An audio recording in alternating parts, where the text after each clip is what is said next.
Good. Good afternoon, everybody. If I can have your attention, please. We will open the Urban Form and Transport Development Committee, Tuesday the 9th, the first of our committee since lockdown. Last meeting was March the 17th, seems to be a long time ago.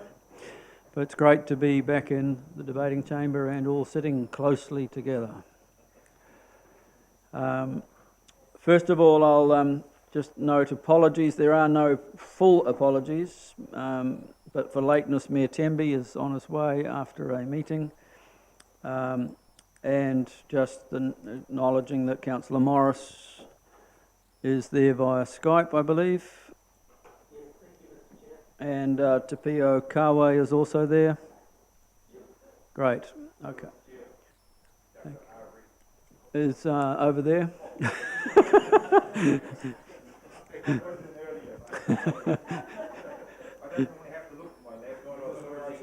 Okay.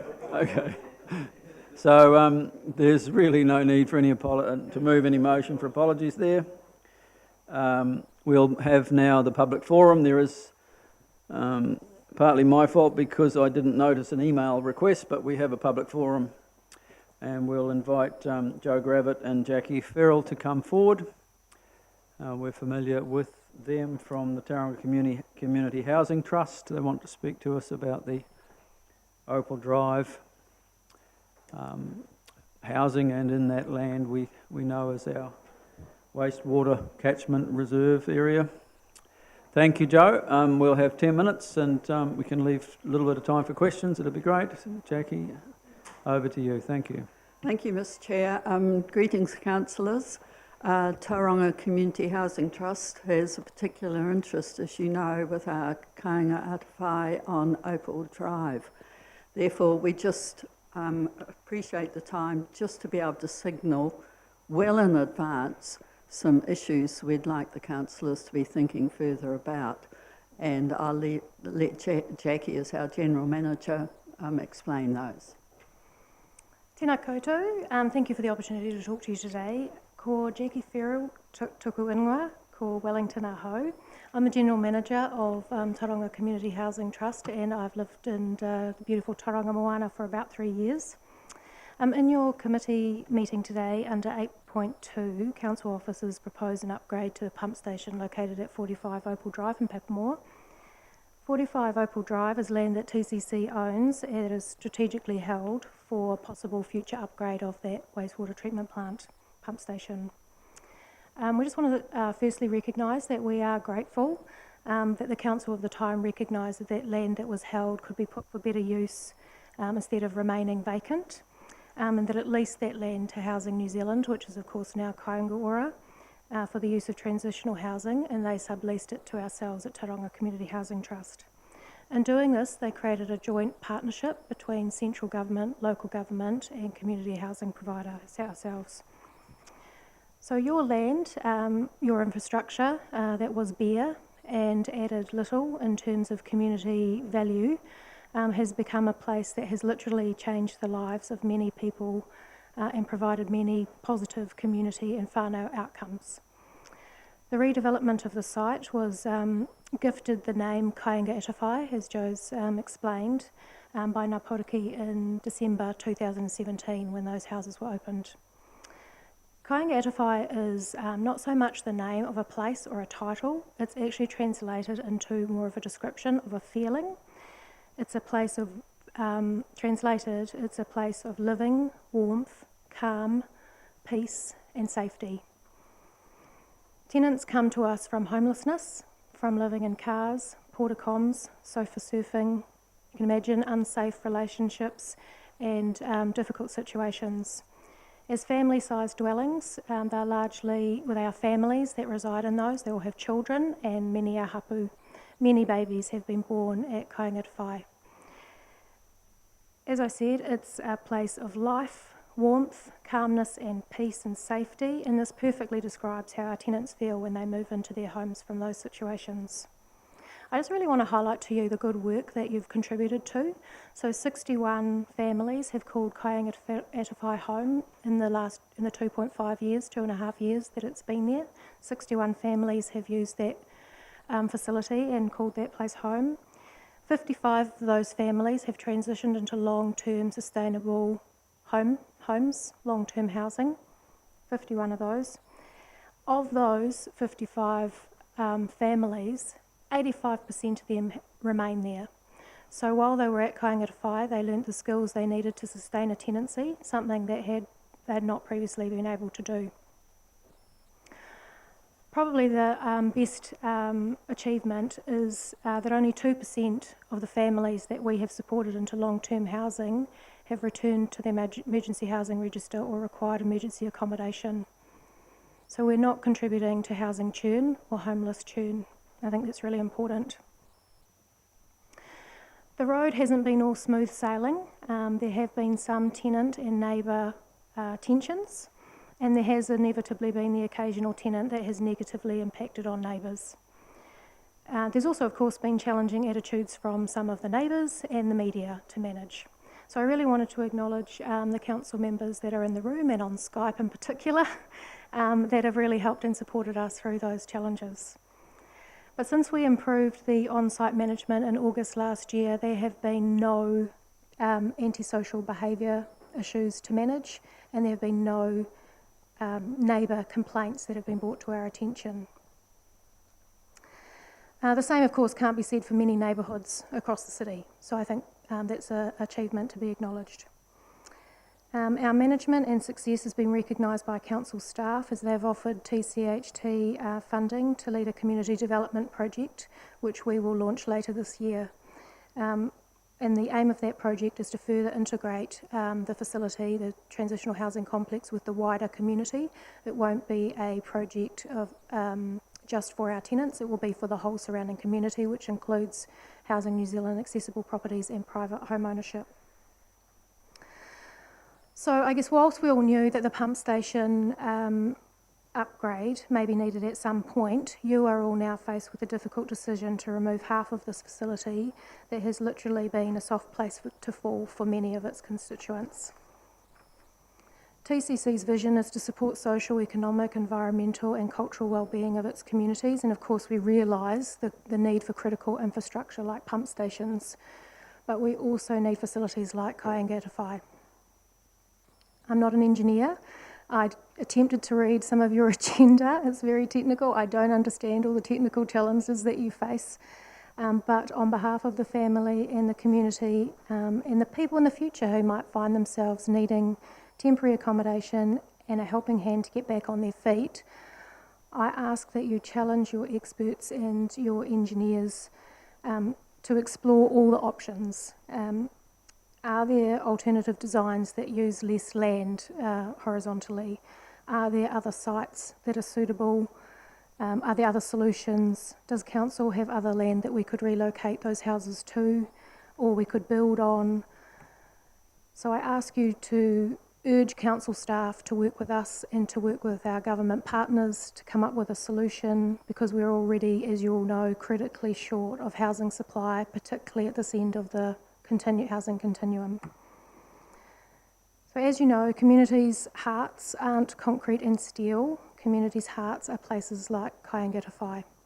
We're extremely proud of what's been built in a relatively short period of time in the community that's been created at 45 Opal Drive, your land, and we hope that you share this pride and araha as you consider the future life of this site. Kia ora, thank you, and I'm happy to take any questions. Thank you, Jackie. Any final comments you want to make, Joe? The only thing is, wondering whether the councillors, when you are discussing this topic with the engineers, whether maybe you could perhaps put a signal into the resolution which you are going to adopt. In other words, you're saying you endorse the outcomes of the Eastern Corridor Wastewater Program, but I'm wondering whether there could actually be another clause there somewhere, and I would leave the wording to the councillors, but to indicate that TCC would take all possible steps to retain Kāinga Atawhai in some form. Whether that is by changing, as Jackie has said, the engineering, or whether you can find other land.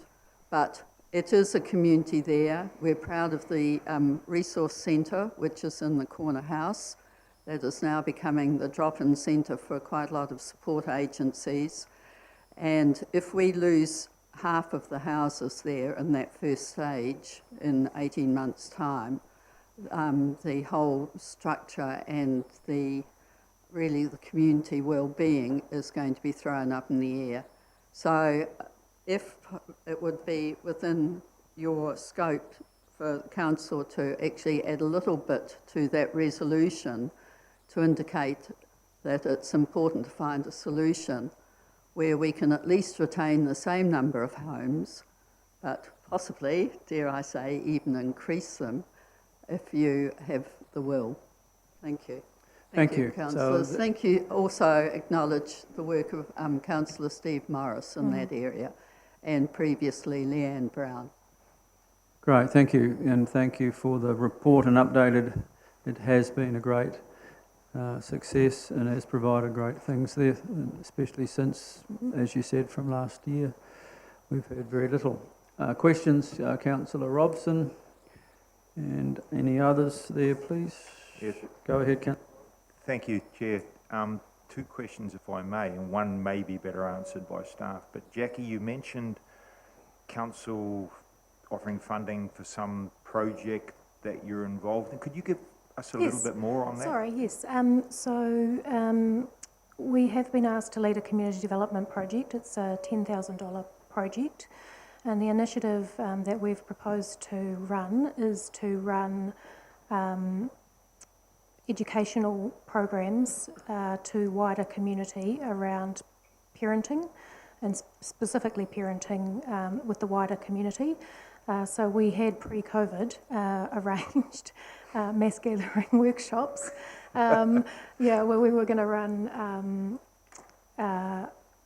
workshops with high-profile speakers, and that was a way that we could engage the wider community on an issue that is an issue in that particular part of Papamoa, with across agencies, but taking the work outside of our 19 houses.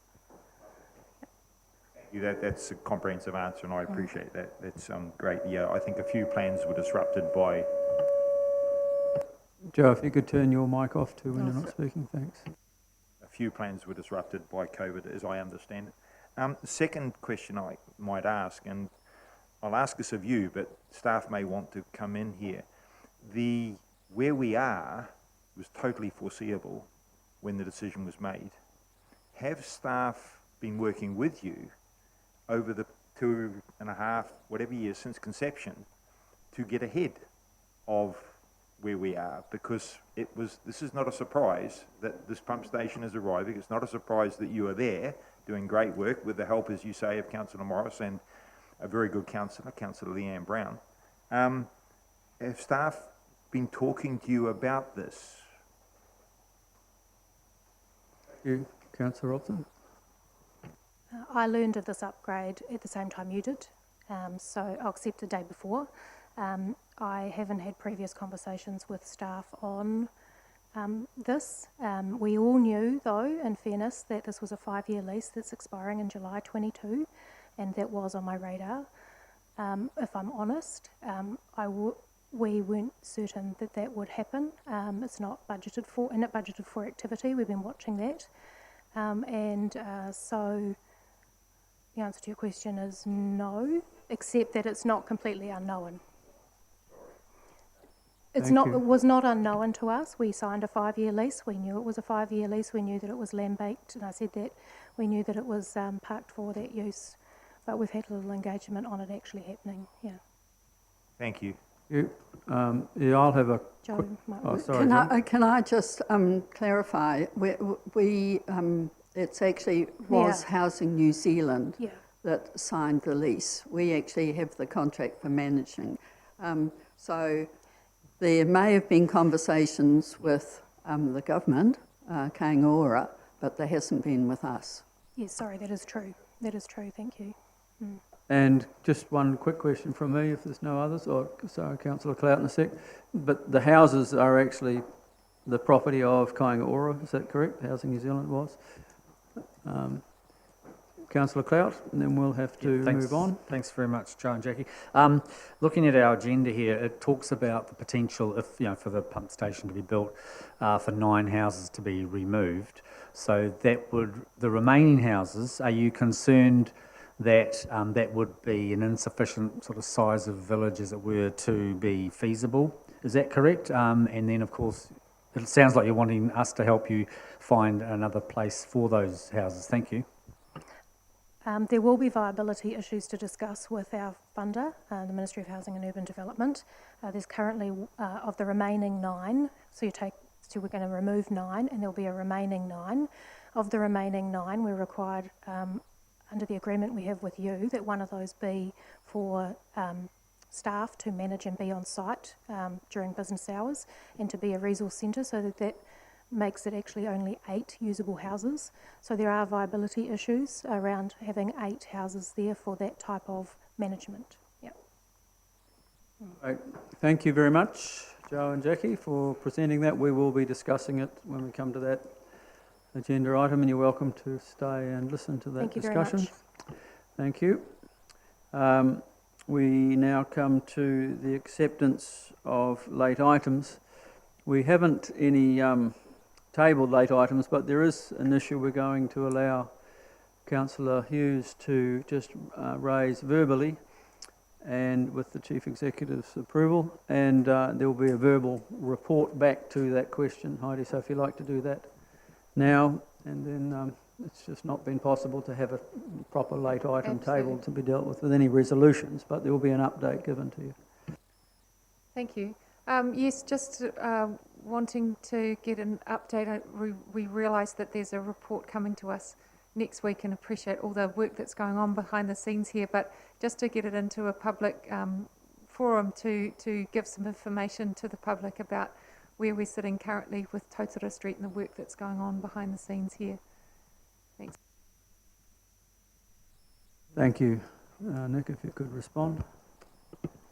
Yeah, I can comment on that, and can I just start by acknowledging that that a person is dead after using the transport network and leaving work or home or whatever the circumstances were, and family and friends thinking that they would reunite that evening, and that didn't happen, and this happens as many times a year as there are days in the year, and it just shouldn't be acceptable. And I just, the second thing I want to say is to sort of promote a safe system approach for for how we design and operate the transport network, which means that you accept that crashes are inevitable.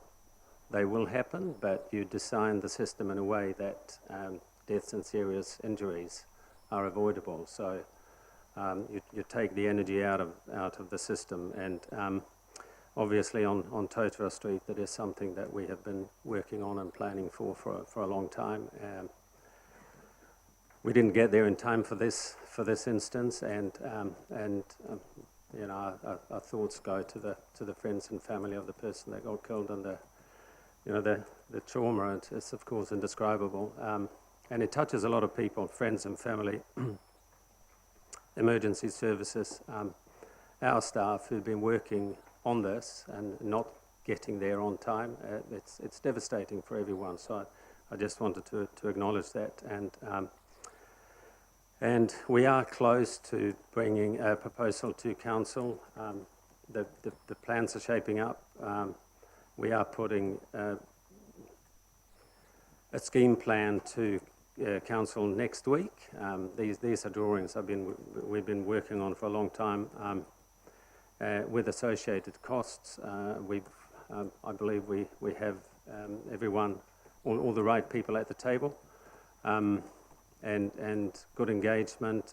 So I guess for us to get a complete package to council next week. It would be good to hear if there's any particular concerns that you want us to cover in that, to make sure that we get one bite at this cherry and one last bite at this cherry, and that's going to be enough.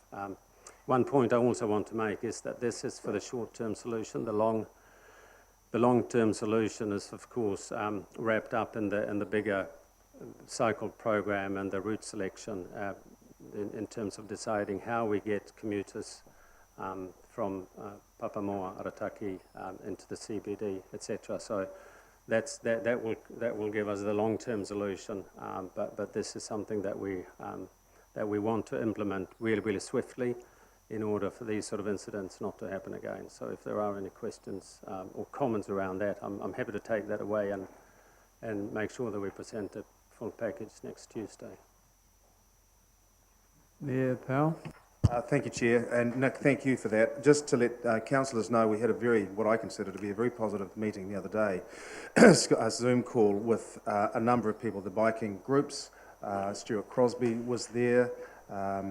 We had representation from NZTA, and it was all really positive. NZTA are looking for a fast solution. Regional Council, Stuart Crosby talked about support to a fast solution, and everybody thinks that while it may not be perfect, it will be an awful lot better than what we currently have, apropos all that you just said, Nick, which is quite right. So I think we've got the ability to take that plan and really get cracking on it if there's a will to do that from all parties. So thank you for your support, Nick. Thank you. Any other questions? Heidi? John? Oh yeah, thanks Nick. It's really appreciated all the work that's going on behind the scenes, and and there's I think that the feeling out there is just that we just want to see it tracking, to just track the progress along. Just wondering, are we now talking about a solution from one end of Totara Street to the other, or are we looking at a part-way solution currently, which will be presented? Are we presenting both next week, or just? Yeah, we're presenting the intent past Hull towards Coronation Park, but not.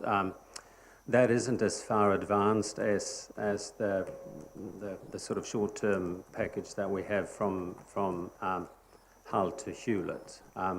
But we are working on a business case, a single-stage business case with a transport agency, which reflects the remainder of the route, which will ultimately be a complete package. But that is lagging behind a little bit, but it's not to say that we haven't done any work on it. So it is.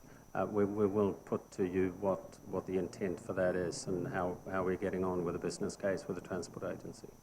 Yeah. Thank you. Councillor Robson. Question through the chair to yourself, Nick. If there's a report coming to us, and you asked what would help get it over, for me, having the costs there are really important. More importantly is having a clear and agreeable, obviously, to the majority funding proposal. For the record, Totara Street is way above in the eyes of people in the sustainable community and in the eyes of people in the cycling community, something like Elizabeth Street, and I would be more than happy to stop funding the Elizabeth Street streetscape programs and put the money into Totara Street where lives can be saved. So what I'm looking for in this report as a councillor is clear indication of where the funding's going to come from, and as I say, for the record, I'd be more than happy to sacrifice Elizabeth Street for this. Thank you, Councillor. You can make that point on the day when we debate it, I'm sure. We move on then, if that satisfied your concerns, Heidi, and brought Thank it you. up. Thanks, Nick. Thank you.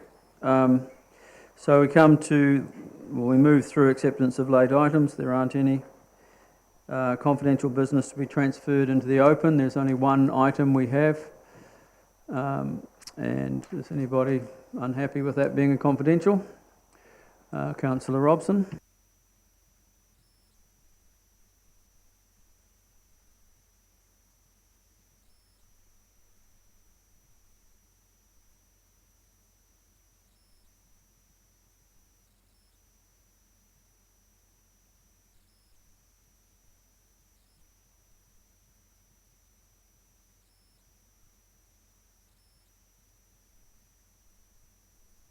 There is an additional piece that isn't in the report that needs to be added into the reasons for the public excluded, which I was going to read out when we had that motion, but I'll read it out now. It is that, where is it over the page here, sorry, that it's 7.2G, that withholding the information is necessary to maintain legal professional privilege. If you wish, Christine could just address that for you before we go through the motion, because you'd have to move a motion now if you want to bring it out. So happy to speak to it, yes. So adding in the addition in terms of the legal advice, the reason is in confidential is that there is another party involved, and we felt it's not appropriate to have that conversation in public without that other party knowing, and we also felt it's appropriate for you to have your own conversation before we engage. So it is proposed that the non-confidential, so the non-legal matters, would be moved out of confidential as soon as you've had that conversation with the other party. So it's not intended to stay in confidential for a long period of time, but we are working with another entity here, not just TCC. So I will ask if there is a mover to move that it comes out. You may do so. This is democracy. Is there a seconder? I'll put the motion. All those in favour, please say aye. Against? No. No. I'll ask for a raising of hands, please. All those in favour, please say aye. This is to take it out of confidential and put it into the open. Councillor Hollis and Councillor Robson. And on the Skype, Councillor Morris, how are you voting? That's a no. Okay. And against, Councillor Morris, Councillor Salisbury, Councillor Arbery, Councillor Kitty, Councillor Clout, abstained, Councillor Hughes, and against, Councillor Mayor Temby. Or you not voting? Oh, you were for, sorry. So that was, can you amend that then? It was 3 in favour and 1 abstention. And Councillor Granger, what's your vote? Okay, thank you. I didn't see it, sorry. So that will be 7 opposed, 3 in favour and 1 abstention. So the motion is lost. It will remain confidential. We will face another motion later to go into confidential. Is there any change to the order of business? There is none that I can recommend. Is anyone here wishing to recommend any change? There's only 2 items really on our agenda today, which we should be able to work through. Confirmation of minutes is next. The minutes of the Urban Form and Transport Committee held on the 17th of March, almost 3 months ago. Are there any corrections to that which you would wish to point out? Happy to move. Councillor Clout, seconded. Councillor Hollis, I'll put that. All those in favour say aye. Against? That is carried. There are a couple of matters arising, or at least one. I've asked if Nick could give us an update on the Lime Scooter trial, which was in those minutes and seems to be a long, long time ago, affected by COVID. So if you wouldn't mind, I should be saying Mr. Johansson, of course, and not Nick, but would you give us an update on that?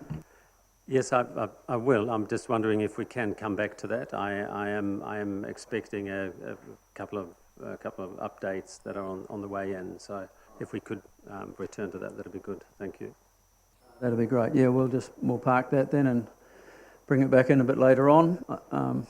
I think we're all interested in seeing how soon that trial may now go ahead. So the other matter was when we had public forum back in those at that meeting with Margaret Murray-Benge and others that came about Gargan Road, there was a commitment to put out a report, which was done by Andy Mead. Andy is here, but I just trust you've all had that report come through about the whole city plan issue, about the resource consent issue there, so that it was fully explained. It got a little bit confused at the meeting with whether it was resource consent or a city plan issue, and it's actually both. Which that report made clear, and that we also had that report sent to those who came, Margaret Murray-Benge, and I understand that has happened. So that's all. That was an action point that had to be done, and just to confirm that it was sent to all those who came. Yes, Councillor Robson. Thank you, Chair. Is there a way of getting that report in the public domain? So it's one of those things that I think is quite educational, and you're right, the discussion was somewhat various levels of partially informed people contributing, so the report was very helpful, but it'd be nice to have it in the public domain if possible, somehow. I don't think there's any reason why that can't. It could be attached, or maybe to the minutes or somewhere, but it'll go up there, yeah, for sure. Okay, thank you. So that's the confirmation of minutes. Declaration of conflicts of interest today. Are there any? Councillor Robson, if you'd turn your microphone off, please, thank you. So there are none. Anyone from Councillor Morris? And thank you. Then we'll come to 8.1, the Growth and Land Use Projects Progress Report. Andy Mead, if you would like to come forward and take us through that. This is 8.1, which is on page, for those who are following in the pages. This will be... Thank you, page 24.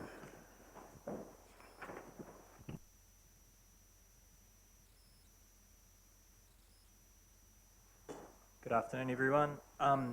So this is our regular update on our growth planning projects that myself and the team in the back here have prepared. It's the first time I've seen them in a couple of months, so it's a very good thing. And same with yourselves. So there's quite a substantial table of projects, but I thought what I would do is just highlight a couple of items at the beginning, which I think need to be brought to your attention, and then I would be happy to maybe work through the table if that's the way you would like to do it, Chair Baldock.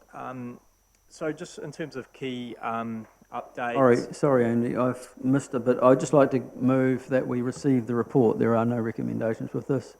If I could have a seconder for that, and then we'll vote on it. Thank you, Councillor Hollis. All those in favour, please say aye. Against, that's carried. Thank you.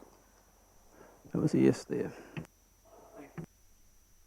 Right, so we'll come to these issues as we work our way through the table, but certainly probably the most substantive is us working towards the use of the streamlined plan change process for our housing choice and flooding plan changes, based on a resolution that was passed towards the end of the last council, just before you were elected. That streamlined process would allow us to get our intensification and flooding rules in place much more quickly, with much less risk, if we are able to use that process. So that is a decision that we don't make, it is a decision made by the Minister for the Environment, and we will need to make an application to the Minister. There are some challenges with that, given the upcoming election, central government election, and the timeframes of working around that, given where the plan change is currently at, particularly still resolving some of the issues around natural hazards, and still in the development of the Section 32 report. But we're out working our way as best we can to try and use that process. So we're looking today to get some, I guess, advice in terms of confirming your comfort level with that process, or otherwise.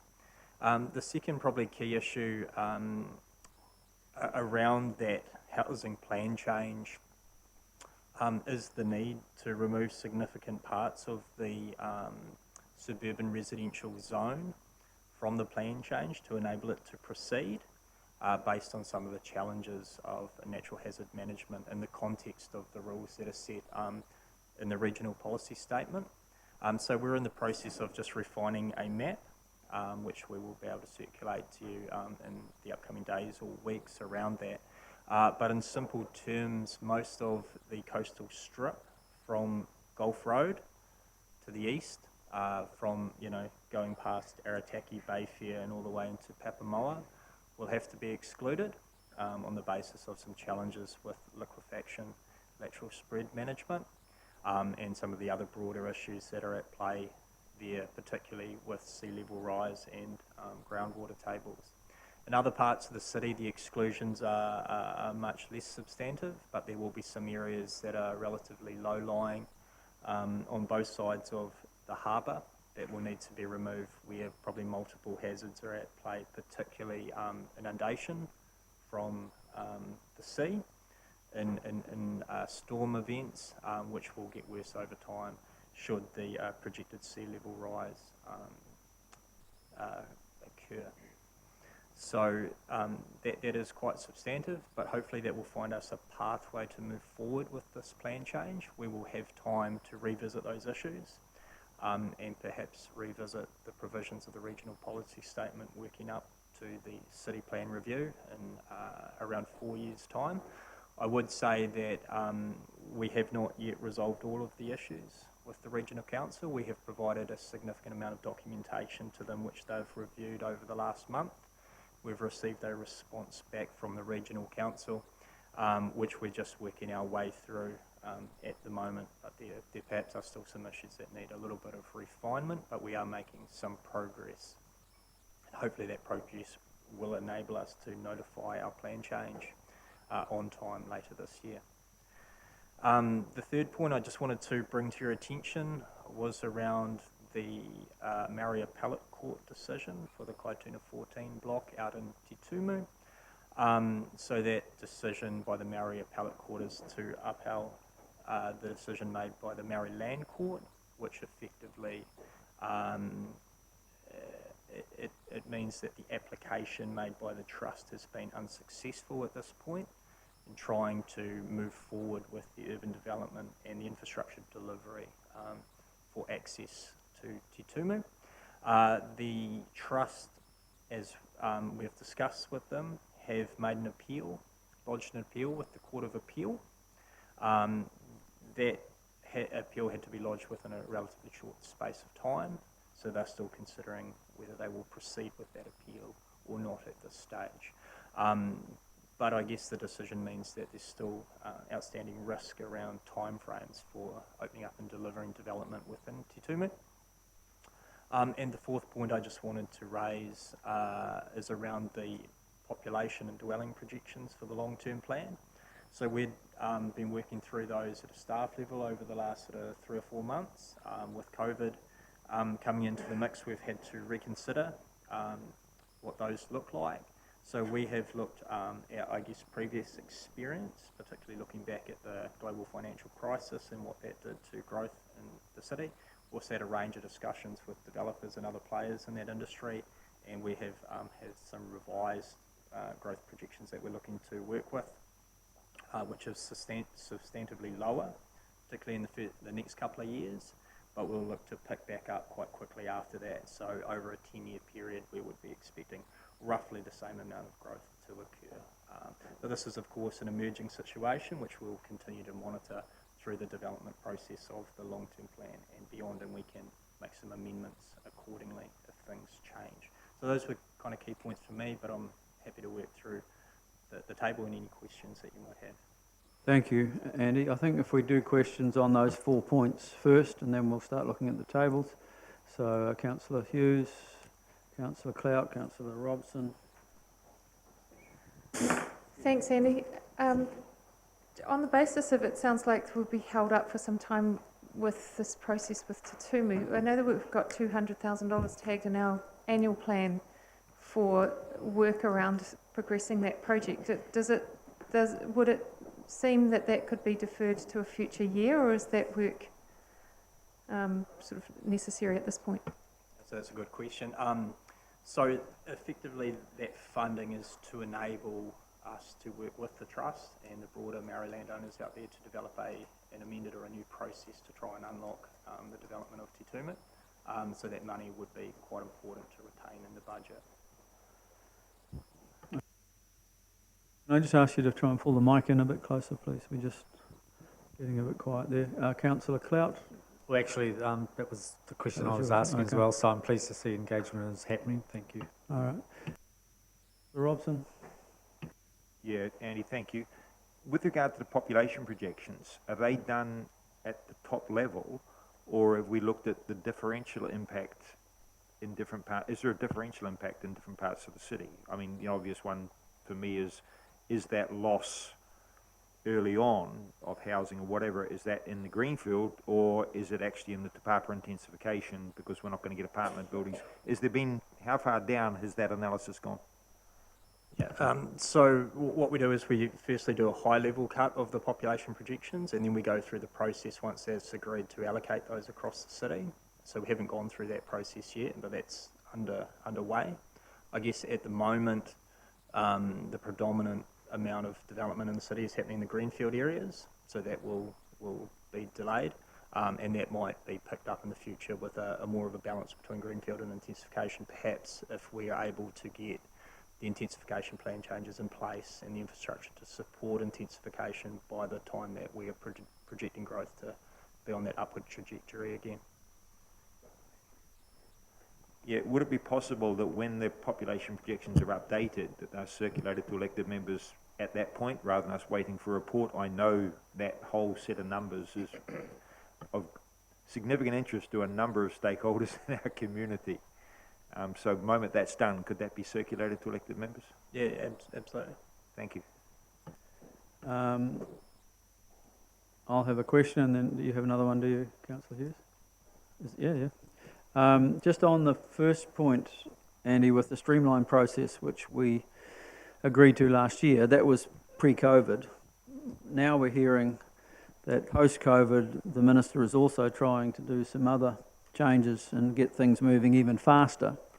So are we able to get into that process? Is that going to help us, or what's your update on that? It certainly may help us. So the government is looking at a COVID recovery bill that would allow fast-track resource consenting for significant infrastructure and housing projects. The thing with intensification, though, is that we're not actually trying to consent specific developments. We're trying to enable that to be done by the private sector. We don't know where those will happen or what shape, form they might take. So it's more likely that the COVID response from the government will assist with our greenfield projects, particularly probably Tauriko West, rather than for intensification, unfortunately. Thank you. Councillor Hughes?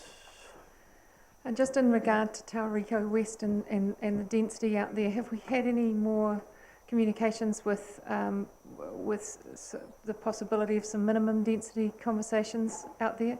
Bearing in mind, I guess, that information that quite a lot of the land in the brownfields is now possibly unavailable for intensification. We're looking at that area as one of our key areas. Yes, absolutely. So we've got some work going on right at the moment. It's a technical study that we're doing in collaboration with Hamilton City Council, looking at, I guess, where we should pitch minimum densities in our new greenfield areas. So they're also looking at the same for their large growth areas like Peacocks. That study's been run out of Janine's team. Janine, do you want to just come and speak to that just briefly?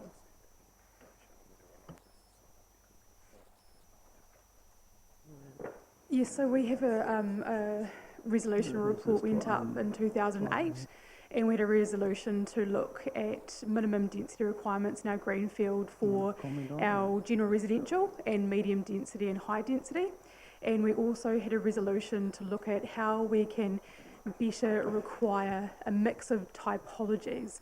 So what we've found in Wairake, urban growth area, is that the city plan has really enabled greater densities, and we've generally been able to achieve about 15 dwellings per hectare across the urban growth area, which is higher than our existing brownfield areas. But what we have found is that we haven't probably got the mix of typologies in that area. So we've had smaller site sizes, but we've generally still been seeing 3 and 4 bedroom, and our demographics show that we need more 1 and 2 bedrooms. So those are the two main resolutions that this technical work's now doing. It's looking at minimum density requirements in general residential, medium and high, and also how through the city plan we can require or better achieve a mix of dwelling typologies, or if there's another mechanism that we can achieve that. Thank you. Just on the basis of the report from UFTI said that we needed between 30 and 60 dwellings per hectare across our whole city over the next 50 to 100 years. 15, like, what are we looking at for Tauriko? Because we can't really retrofit Tauriko within the next 50 years. So are we looking to 30? Are we looking to really step change?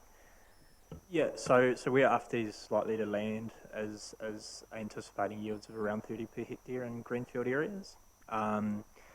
And there's a recognition that we're not there at the moment, so it might take some time to get there. So we're certainly looking whether 30 per hectare would be realistic. Where the developers are probably sitting more at that sort of 20 to 25 level at the moment, somewhere in there. So it'll be really interesting to see when this work comes back, which will be completed quite shortly. And also just to add that that's 30 dwellings per hectare across the whole urban growth area, and the same with Te Timu.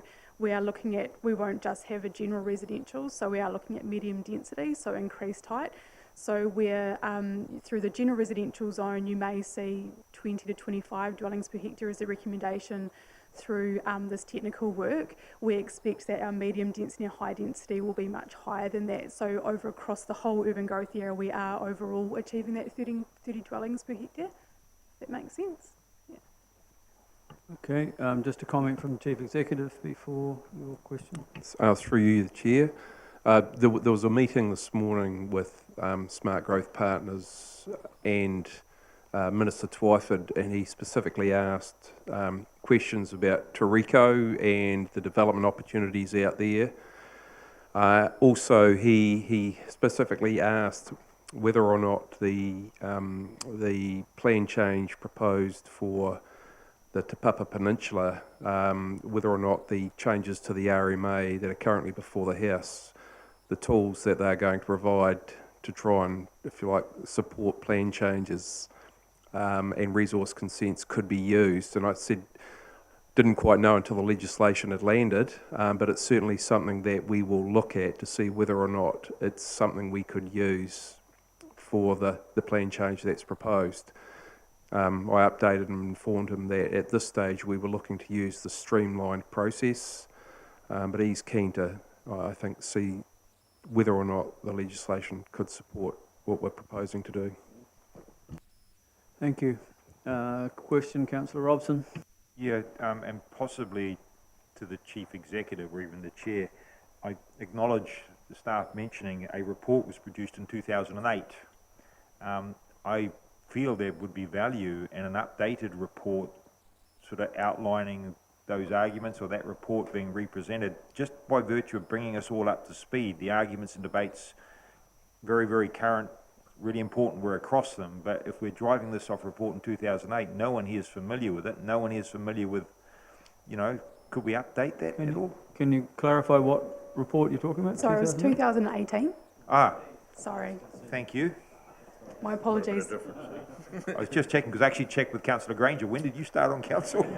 I think I wasn't here in 2008. Thank you. Okay, if that's the end of those questions on those topics, we'll then look at our quarterly updates, if we can. Just a slight technical matter again. I know we're annoying here, but you know, if the public only have the printed copy, there's just no way they can read that. And somehow even on our computers, it's just really hard to read. So I don't know what we do, because we do need to read them. We almost have to have an A3 printer at home to print things out for these. Thank you, Jenny. But going through page by page, if we can, any questions?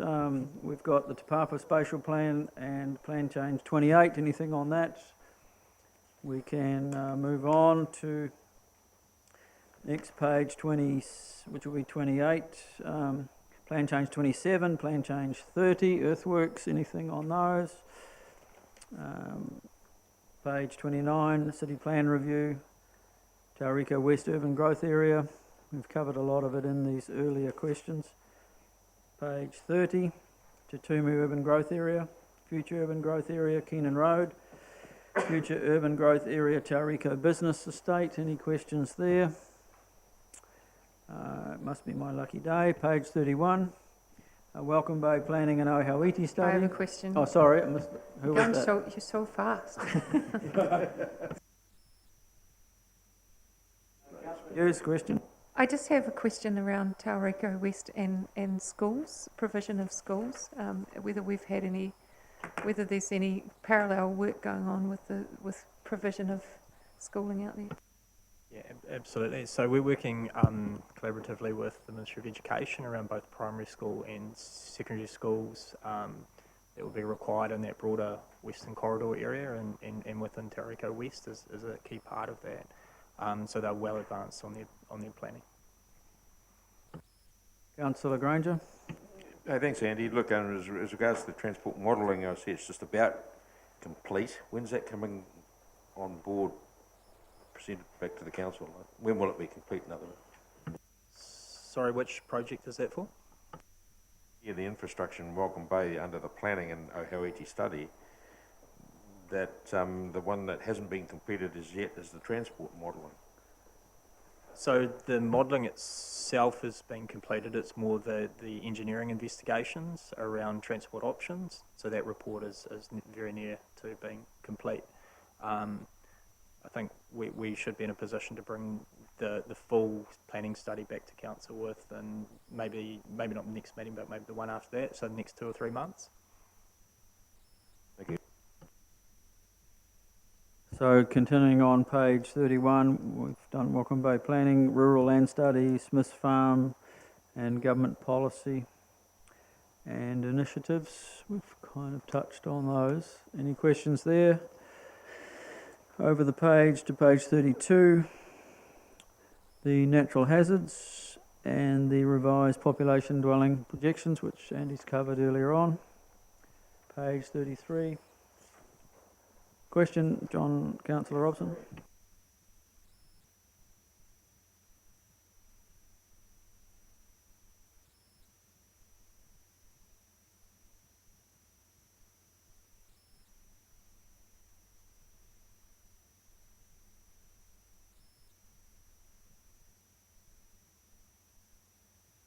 So we haven't received any confirmed timelines, so they've said informally there may be an indication within the next few weeks, but there's no specified time for a response. Councillor Clout. Thank you. I think it's worth pointing out, just for those people who are interested in watching, the population projections have basically dipped by about 2.5%. By 2023, but then they slowly recover to remain as they were pre-COVID. So I just want to emphasise that in terms of revising the population projections, we are talking 2.5% as your maximum fall or drop off, and I think it's just worth putting that into perspective. So just let everyone know. Thank you. Here's a question for you, Andy. If we were looking at the effects of COVID and so on in our situation, how important or how impacting is COVID as opposed to just our problem with land supply anyway? So in our initial set of projections, we had revised down where we thought the level of demand was because of some supply constraints. COVID has so that was around sort of 600 dwellings over the first few years of the upcoming LTP. You'll see that we've significantly revised it down further as a result of COVID. Thank you. Councillor Hughes. In regard to Smith's Farm, we discussed earlier on that there might be an option there for the land to be created as a community based on it being sold as a lot rather than as divided up. Is that going to be part of this work here, or has any more work been done around that? Yes, so when we report back to Council on Smith's Farm in the upcoming months, we'll certainly address that issue.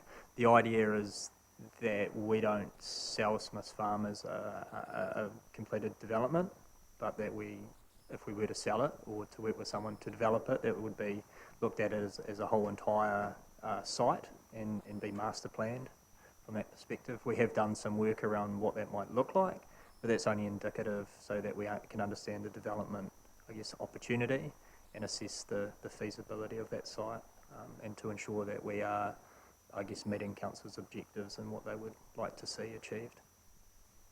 Thank you. Okay, so page 33 is the end of that update. If we're all clear with our questions there, we can, back to you, Andy, with the summary of the engagement. Is that going to be something you address, or just any questions on that? Yes, I just might ask Carl if you could just come and quickly summarise where the engagement is at on the Shape City Te Papa project and the related housing plan changes. Janine, I don't know if you want to contribute to this as well.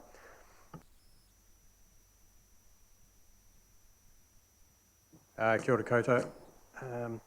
So we've provided I guess a summary report here, but just to emphasise, we will be bringing back a fuller summary in July to this committee. So basically the summary you got was one that we were able to pull together in the week following the engagement closing. We're now working through that, I guess, feedback point by point to provide a more detailed outcome.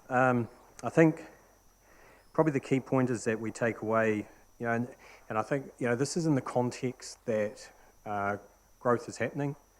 We know we need to address it, and the questions we've asked is to support that growth, what would you look at prioritising as a community? So coming back out of that, and this is in particular for Te Papa, more detailed feedback was sought for the plan changes also. But for Te Papa, there was certainly a significant priority around the way we move around overall. That was a priority for people in their feedback. In the Gate Pa Pukehinahina area and Maryvale, community needs was high on the agenda, as was the way people move around. And for the city centre, there was a priority around creating that city centre vision and improved public realm to support the city centre going forward. So that doesn't mean that other people didn't have other opinions, and we will bring you back a more detailed report around those. As will always be the case, there's a lot of different views in the community.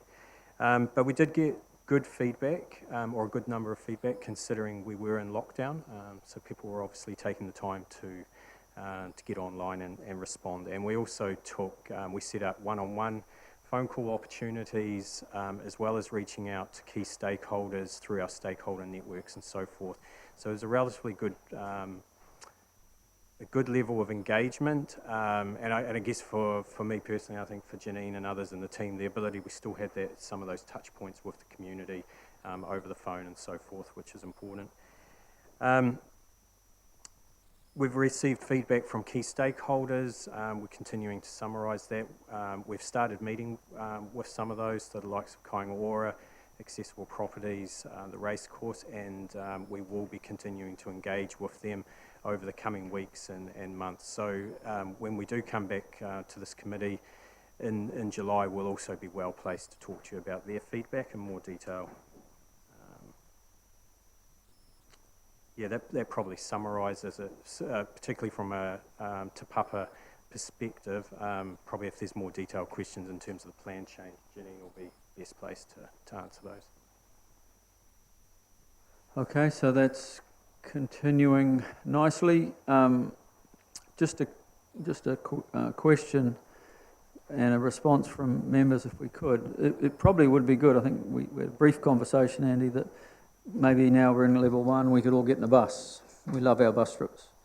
And go around Te Papa, look at places like Maryvale, Gate Pa, and see where the apartments are going and where things. How soon could that be arranged, or feedback from members if you would like to participate in that? It would give us a chance to see things a bit more clearly.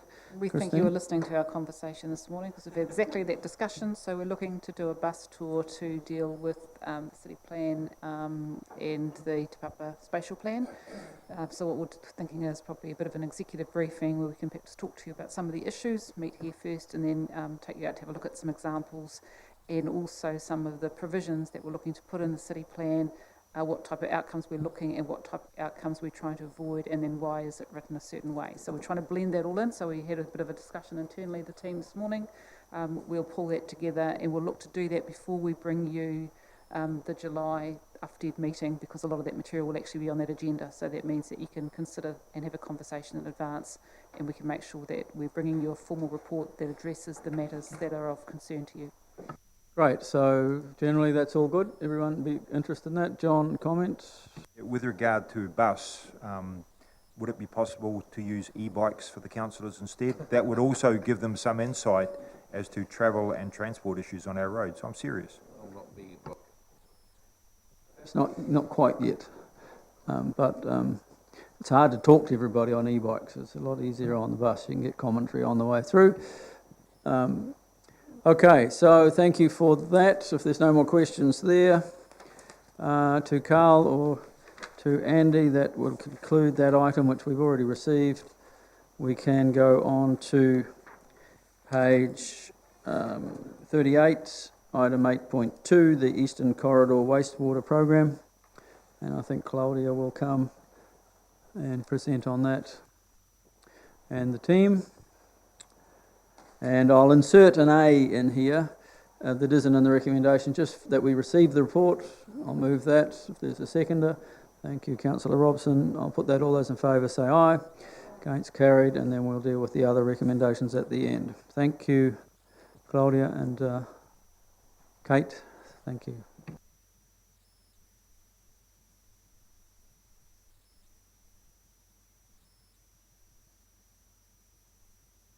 Yeah. Good afternoon, everybody. So my name is Claudia Hallberg, and I will provide you with a bit of background on this program, and then I will hand on for the rest of the presentation to Kate Dawkins. She's a senior waters engineer in my team, and she actually did all the hard work on this project. Yes, so after the background, you will hear more about the current issues and challenges we are facing in the Eastern Corridor around wastewater, the options analysis we did, and all the different aspects we actually considered when we were relooking at this project, and also give you an update on the budgeting and programming and the next steps to occur.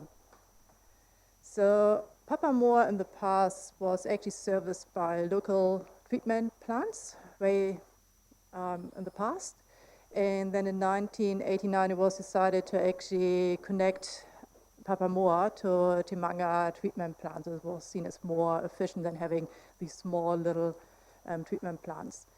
And with the growth happening in Waiwaki and also the idea of more growth in Te Tumu, it was agreed that there need to be actually additional capacity in the network.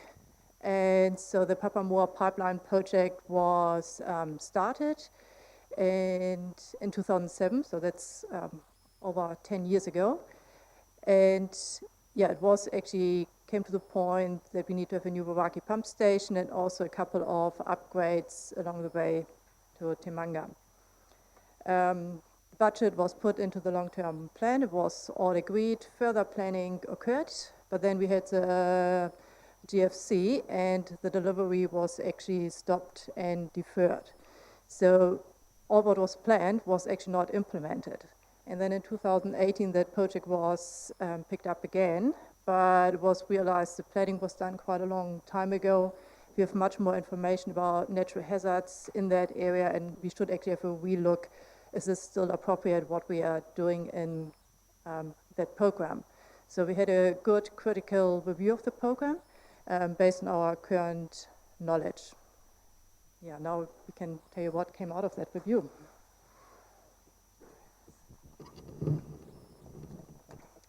Good afternoon, everyone. So as part of relooking at this corridor program, we wanted to really understand what the current issues are and really why we need to implement this program. And that was well documented back at the time in around 2007, but we wanted to take a critical look at that given what we know now around the population projections, the resilience and the needs of the corridor. So each critical asset was looked at and we tried to understand the overall context as well. So one of the sites that we've talked about today is Opal Drive, 45 Opal Drive. And that was, like Claudia said, originally a wastewater treatment plant. So that's the wastewater treatment plant or former plant sitting there on top of a hill. So the tanks you can see there are part of the former treatment plant. and what was done at the time as an interim measure, intended to be only for a couple of years, was to convert that into a pump station. The remainder of the site is the fields which used to service the treatment plant, the remainder of 45 Opal Drive. So by converting this on an interim measure, it's created a few operational challenges for our operations team.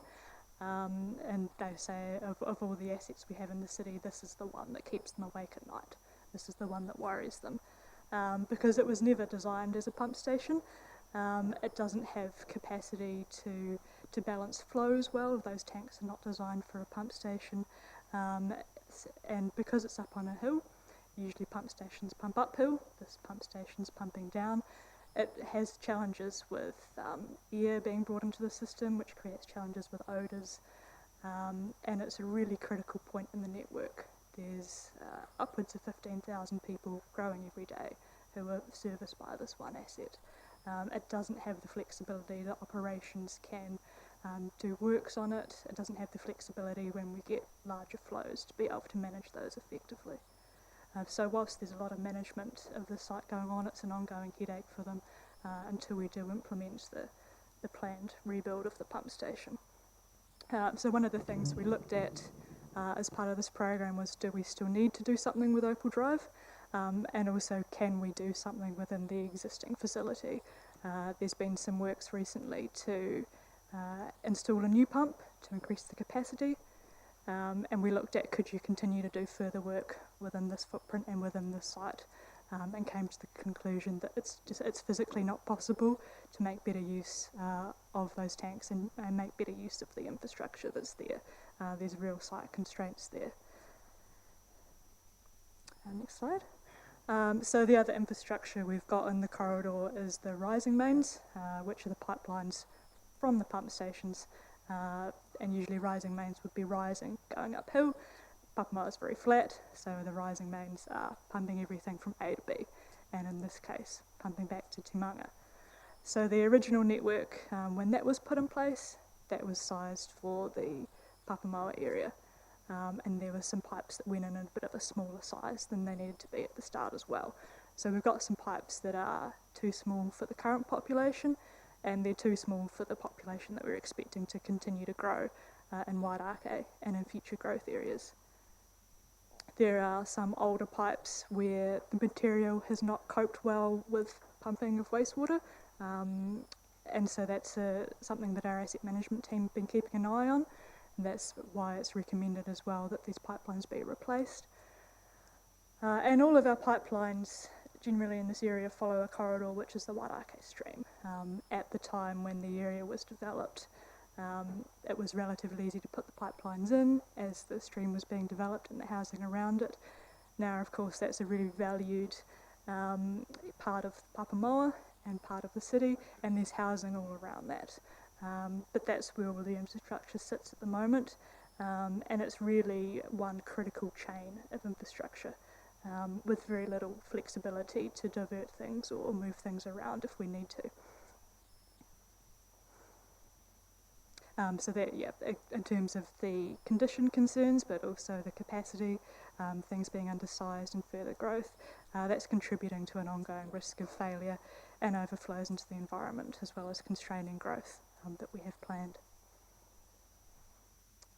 Specifically for the Wairakei growth area, so the previous work that Claudia mentioned was really looking at how we provide for the growth areas in the east and provide for the growing city, and that identified the new pump station and pipeline projects. What's been happening at the moment is that growth in Wairakei happening without those projects being implemented, so it's really creating stress on the infrastructure that we have there currently. There's been some interim measures again to reuse existing local pump stations and try and make those cater for that area. But again, in re-looking at the strategy, we looked at, could you continue to do that as an interim option? Could you continue to provide capacity in those? And we again came to the conclusion that that's not possible. We need to actually implement the infrastructure that was planned as a dedicated new asset for Wairakei. So the work that was done looking at projections, and there was a bit of discussion about this as well today, So we look at a range of possibilities at this planning stage of what could occur, and so we looked at the projections that were done by the team on growth in each of these areas contributing to the infrastructure, planning for Te Tumu, but also looking at what happens if we get more people in the area or less people, considering what might happen with densities and the timing of that growth as well.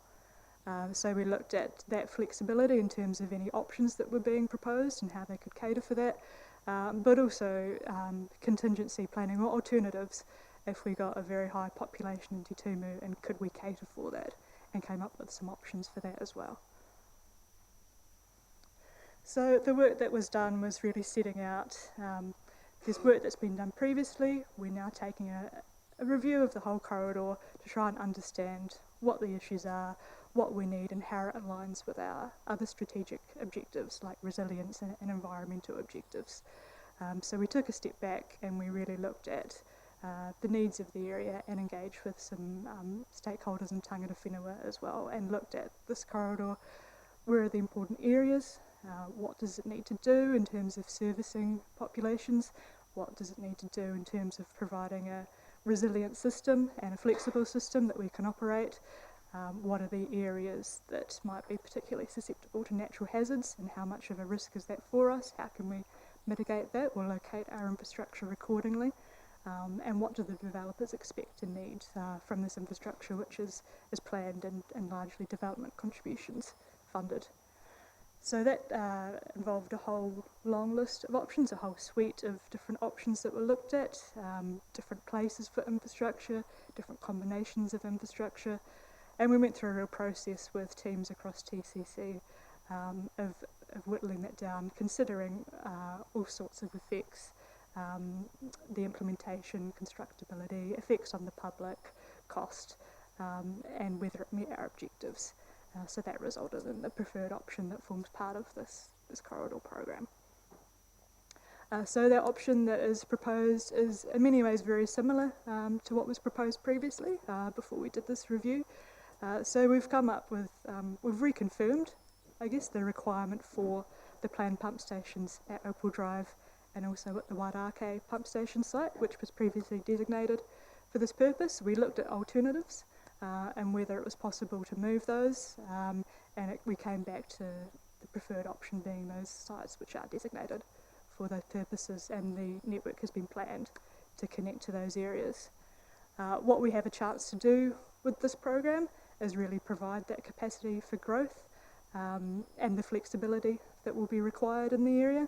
And it's also an opportunity when we're building new infrastructure to integrate resilience into it, both in terms of natural hazards, but also the ability to operate the system and do planned maintenance and also make new connections. In terms of the pipeline options connecting those pump stations, we've considered many different corridors for that, including other land and state highways. So the existing corridor is along that Wairake stream largely. What we're looking at in this proposed option is focused around Papamoa Beach Road. And there were many corridors that were considered.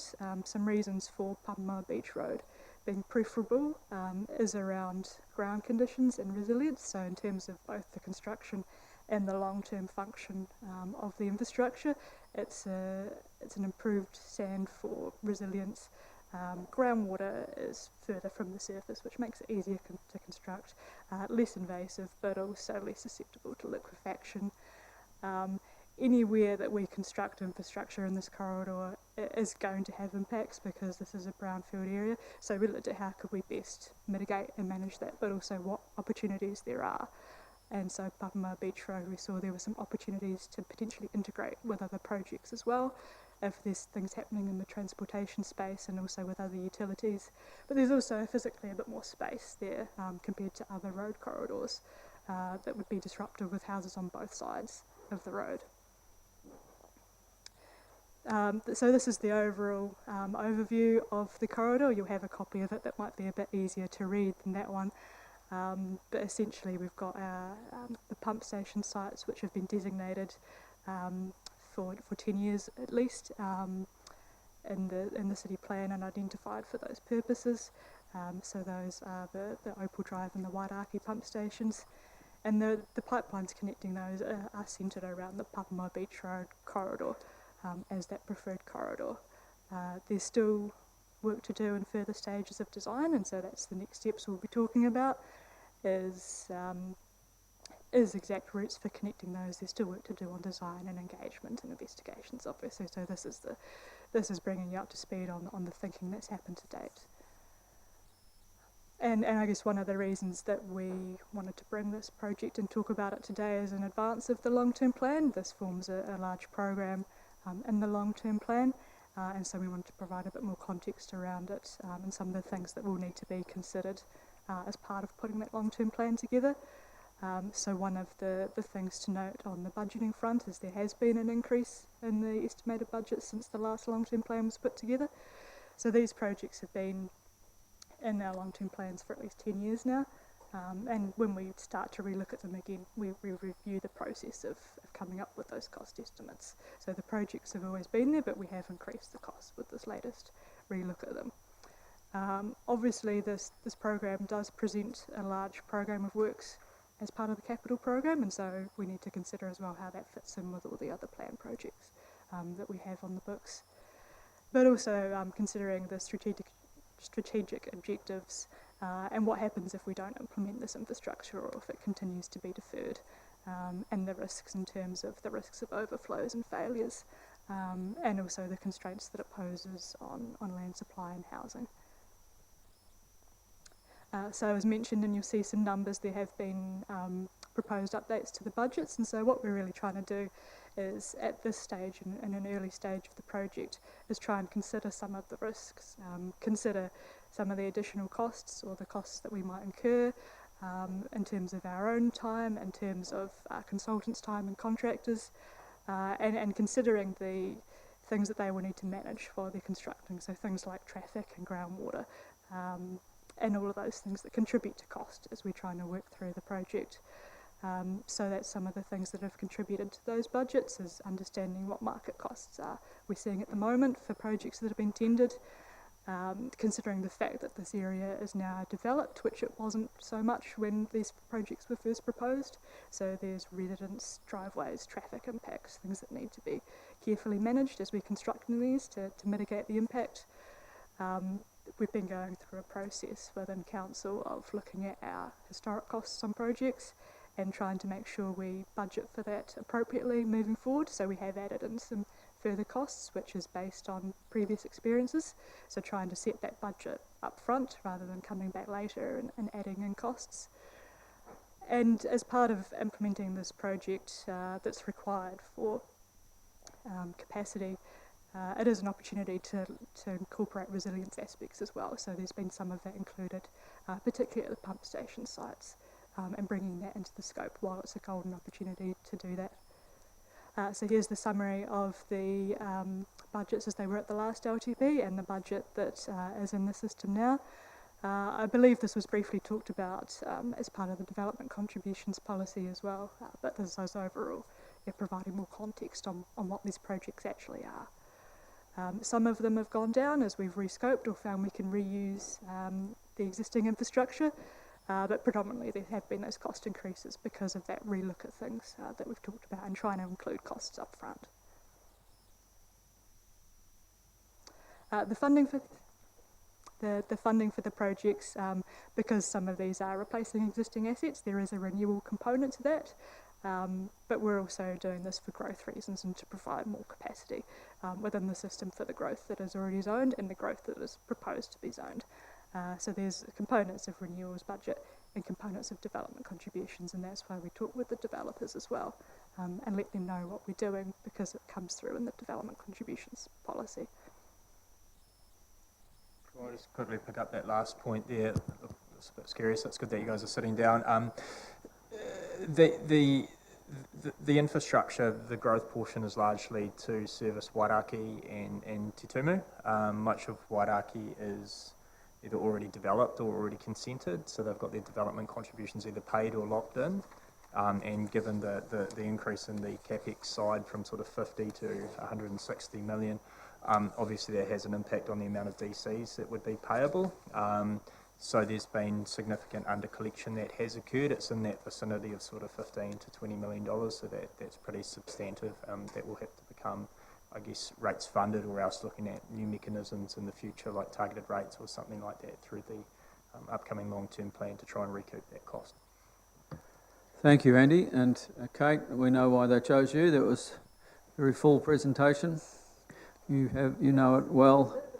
Sorry, if I can just pause it there, though, because the Mayor has to leave very shortly and he's just requested, I think, either a question or something to comment, and then we can come back to it if we could. Thank you, Chair, and excuse me for this interruption. Wonderful presentation, really very interesting and challenging all at the same time. Folks, together with our regional partners, we're off to see the Prime Minister, and it's really timely in many respects because she wants to talk about the spatial plan, and specifically. And I just wanted to sort of augment what Marty said about the meeting with Minister Twyford this morning. He is really pleased, Marty, it would be fair to say, at the work that's been done, Smart Growth UFTI, at the pace that it's gone, the coming together of the councils to work together properly. And it's very much moving, as he said, into the project phase, which means funding and all that comes with that. And while he made some comments around funding, I wouldn't be bullish enough to say I think we're going to do really well out of the CIPs and what have you, but I think that we will do well to a degree because we have a good plan, we're showing regional cooperation, and we're moving forward together. The fact that the Prime Minister wants to talk about it in half an hour, exactly, I think is testimony to her interest in this and the region. So my apologies for having to leave. But great plan, and this certainly has my support in terms of the 3 recommendations, Chair. So if you'll excuse me, forgive me. Thank you, Mayor, very much. Good luck and success in the meeting. So back to the team for the concluding remarks. And the Chief Executive leaves also. Thank you. Your program, please.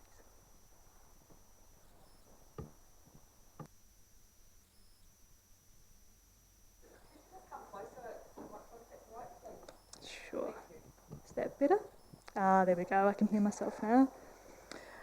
So this is a substantial program of projects as well, and so this is something that we've considered, both in considering the need for the projects and then how we implement it.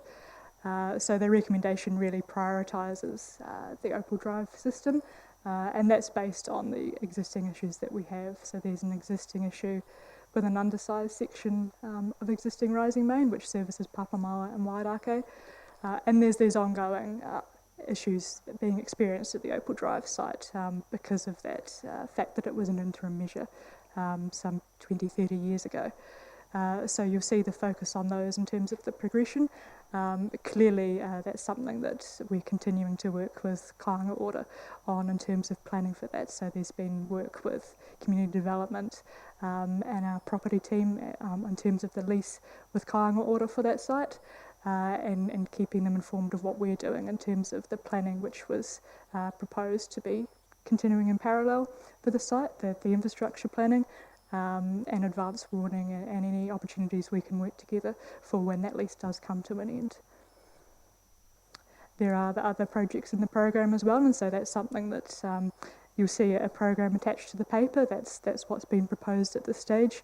What we are doing is there's a review underway by a consulting firm called Alta, who have real contracting experience, and so we're getting their advice as well on the implementation of these projects, timeframes, risks, and considerations for when we go to construct infrastructure in this area, given the ground conditions, given the groundwater, and the fact that it is an established area. So trying to get some good advanced thinking on things we need to consider at further stages and timeframes that will be realistic. So that's underway, with the aim of feeding into this discussion you'll have around the long-term plan. So that's the work that's underway at the moment. We'll be coming back as part of the long-term plan process and considering how this program fits in. And the next phase in terms of the project is really furthering investigation, consenting, of course, engagement and communication with people in that area, and sort of working through that investigation phase further as we look to implement infrastructure in the next few years. So there'll be processes for reviews and further reports as well as that progresses over the coming years. Okay. Thank you. So that was the end of our presentation. We're happy to take questions now. Okay, we have questions. We've got Councillor Clout, then Councillor Robson. Thank you very much for your comprehensive presentation. Just a couple of questions. You talk about risk of overflows. Have there been any actual overflows, and what's the nature of them and the extent of them, please? And then I've got one more question. Sure. So the most recent one I'm aware of was at the Opal Drive pump station site over the storms we had in a long weekend in 2018. So some of the concrete structure that you would have seen there, that's repurposed former tanks, which wasn't designed for holding much of the wastewater. That did overflow in that rain event and went into the residential properties adjacent. So that's the sort of thing we're trying to avoid. Thank you very much. It's good to get that sort of the extent of the issue. And then finally, you're talking about resilience in the network. So the existing alignment is going to remain usable or in parallel to the Papamoa Beach Road alignment. Is that correct?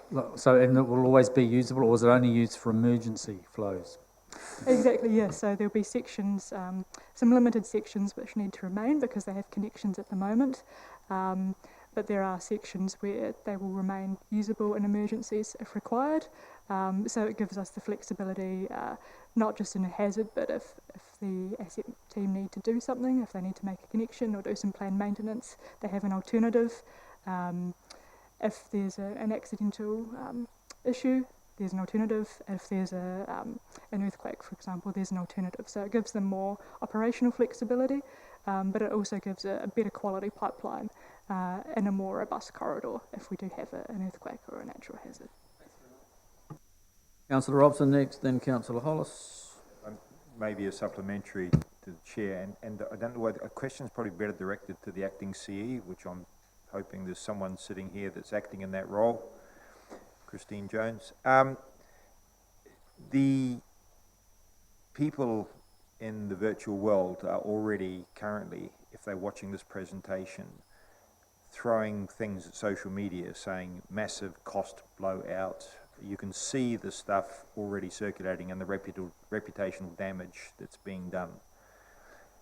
Can we get some sort of paper which updates where we are with these? Because this is not the first time there was a one-pager dropped on a council meeting in February this year that talked about 2 pipe projects that again shows significant increase and again hit social media.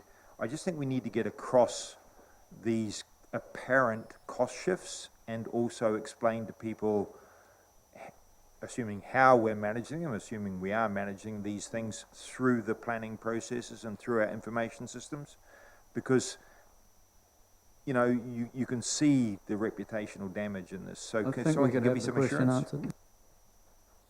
We could perhaps go back to that slide. So I think one of the key points is the slide talks about preliminary budgets, and so these are budgets that sit in the 10-year plan. We knew that we didn't have all our information about natural hazards because we hadn't finished that work. Natural hazard requirements and the requirements in the RPS about how you put infrastructure and how resilient that infrastructure has changed significantly, and so has the market. So one of the challenges that we have, as soon as we put any budget in anything, people think that that's a final costed budget, when actually, as we've indicated, some of them are preliminary. They are figures that we put in so that we don't have big gaps in our LTP, otherwise we end up in a situation where in years 7, 8, 9, there's very, very little, because we don't have firm numbers, but we do have an understanding of the types of expenditure that will be in there. So I don't think it's fair to call it sort of a budget blowout. It's the development of budgets over time as we get closer to implementing the project and we do more investigation and analysis. We have toyed with, and it's something we're going to have a further conversation, and Nick might want to comment, around putting confidence ratings around our cost estimates so you can understand at what phase of the project planning we're at when we prepare and include a budget in something. So I don't know if you want to talk about that. We've had some early discussions about how we might do that through the LTP, so that when we give you information, we say, this is a cost estimate but it's confidence level, say 5, which means, you know, it's really, really early, or it's confidence level 1, it's actually already been contracted and we've got a signed contract for it, because they're two very different things. So I don't know if you want to comment on that. Well, no, I think you've explained it really well, but there is an improvement opportunity for us here. So we are working on different options on how to do that, whether they're cost bands or a confidence rating, but makes it a little bit more better understood what those numbers actually mean. So, Councillor Hollis? Sorry, supplementary if I think you can come back to it in a minute. Councillor Hollis? It follows on directly from the comments made by the General Manager, Chair. I think we'll go to Councillor Hollis. I'll come back to you. My question was much the same, that 46 to 164 million over effectively 2 years, if we take 2018 as the date that was by the 47 million in the document, is going to look pretty social media-able to a lot of people. So yeah, we just need a lot more information about the whys of it. I guess a fourfold increase in a project in a short time, the reasons don't stack. So the reasons are up there in terms of changing the corridor. So one of the things around, that's one of the particular, I'm presuming that's one of the biggest costs, is the brownfield work, because you're not working in a greenfield area, like you're not working over grass, you're working where you've got existing paved areas. Sometimes you've got existing infrastructure already in those corridors, so it's far difficult to do and much more costly, and you're working in an active transport zone. We can't leave it in the existing Wairākei Stream corridor because of those resilience issues and the need to comply with the RPS, which is where we sort of thought we might be building it. We need to put it into another corridor. So it is about having, and we need to find a better way, and pleased that Avon's sitting in the room, about how do we communicate this, and how do we make sure we're getting the right messages. And it's really important too, I think, that elected members play a key role in this. So you are on the social media, you are able, so if you can explain to people why budgets are, they go through a cycle of preparation from early in a project, and as we start doing the detailed analysis, we understand the costs associated with the project. And that's really the reality of what we're finding here. And as you can see, there's where the key elements are in it. A further comment from Andy, I think. Yeah, just adding to what Christine has said. So as part of this work in this study, what happened was that we had the previous solution recosted. So the solution that was in the last long-term plan, that too showed substantive cost increases well north of $100 million, perhaps in the range of around $120 million. So I guess the issue really comes back to, through the last long-term plan, the costing work probably wasn't robust enough, clearly, although costs have shifted and probably step changed upwards. We've also taken quite a more conservative view around costing. So previously projects were costed what you'd sort of term a P50, what it's likely to cost, whereas we're taking a more conservative view now, sort of saying, well, let's take a more of a worst case approach to what a project might cost, which is a P95, 95% of the time if you did the project you'd expect it to come in at that cost or lower. So it's a lot more conservatism, a lot more fat in that budget than there previously was, based on our experience of how projects have evolved over their life cycle from early design to delivery. So a lot is, I just want to make the point that a lot of the additional cost here is not driven because of a revised solution in terms of resilience or an alternative alignment. It's simply the case of having better cost estimates in place now. I'll just check with Councillor Morris and Tapio. On our screens we don't have photos there, so I keep forgetting you're there. Do you have any questions you wish to ask? No, thank you, Mr. Chair. And Tapio? Kia ora, Mr. Chair. I've just got just endorsing the comments around better communication around the costing issues. But one of the issues that I'm sure and the presentation included was around the engagement with tangata whenua. And the other issue I just wanted to raise in terms of the network around has there been any engagement with the mana whenua groups at the treatment plant that Ngā Pōtiki lead?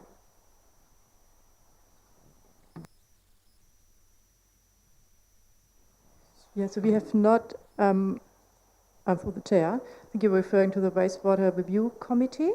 And so we haven't presented this to the committee yet, but it is on our to-do list to do in the next 3 months or so. They're obviously representative of those iwi groups that reside along the Papamoa area, and clearly that the infrastructure network along there. It would be good, obviously, in our Pōtiki, Ngaitarangi, and we also have a Ranginui representative on that committee as well to cover the whole of the Moana. So, yeah, I think that's important as well. Kia ora. Thank you. Councillor Arbery is next.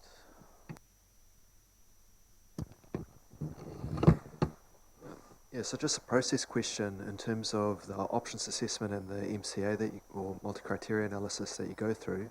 How do you get that reviewed, and what did the reviewers think of the options that TCC went with?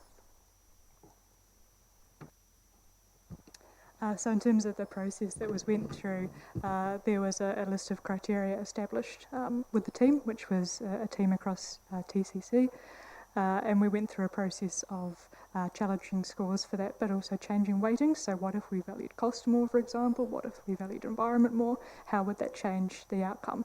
And both considering the factors for a construction and implementation phase, but also considering the long term, and what if we place more emphasis on one or the other of those. So that was a process that was gone through to really challenge the outcomes of that, and that led to us consistently coming up with the same preferred option. In terms of the options that were chosen, this whole process really was a challenge and review of the previous work that was done, and there was similarly an MCA and a challenge process gone through with the previous planning phase of the project. So we brought in a completely new team. We tendered the project, got different offers and proposals from consultants. We ended up with a new consultant who hadn't worked on the project previously, so they brought their own ideas to it. We have a new project team as well, and so that was really re-looking at the whole corridor as well and reassessing their priorities. Thank you. Councillor Hughes next. I can go after you, John. I think you're first. Oh, I will determine the order. You can go. I just wanted to know some questions around the transitional housing and how it seems as though from their perspective that the engagement has gone straight to Kāinga. Has there been engagement on the ground, and how does that work between your departments? Do you deal with the engagement, or does that go to the engagement team? How does it work across? Yeah, sure. So I've been engaging with colleagues who are in the community development team who hold those relationships, and also with our strategic property who sort of hold the relationship around the lease and those formal agreements. So keeping them up to date, and we've been involved in communications and briefings. I understand that there has been that communication around the lease, particularly with Kāinga, and keeping them informed of what we're doing as well as the leaseholders.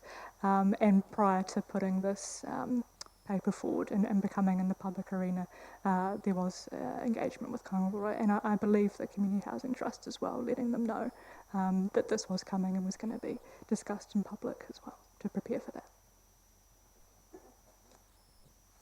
Just wondering then, so in terms of the concerns and the options that were put forward in the public arena, has there been some options put forward to them in terms of the possibilities? Was there possibilities looked at for making it smaller, moving it to another place? All of those options.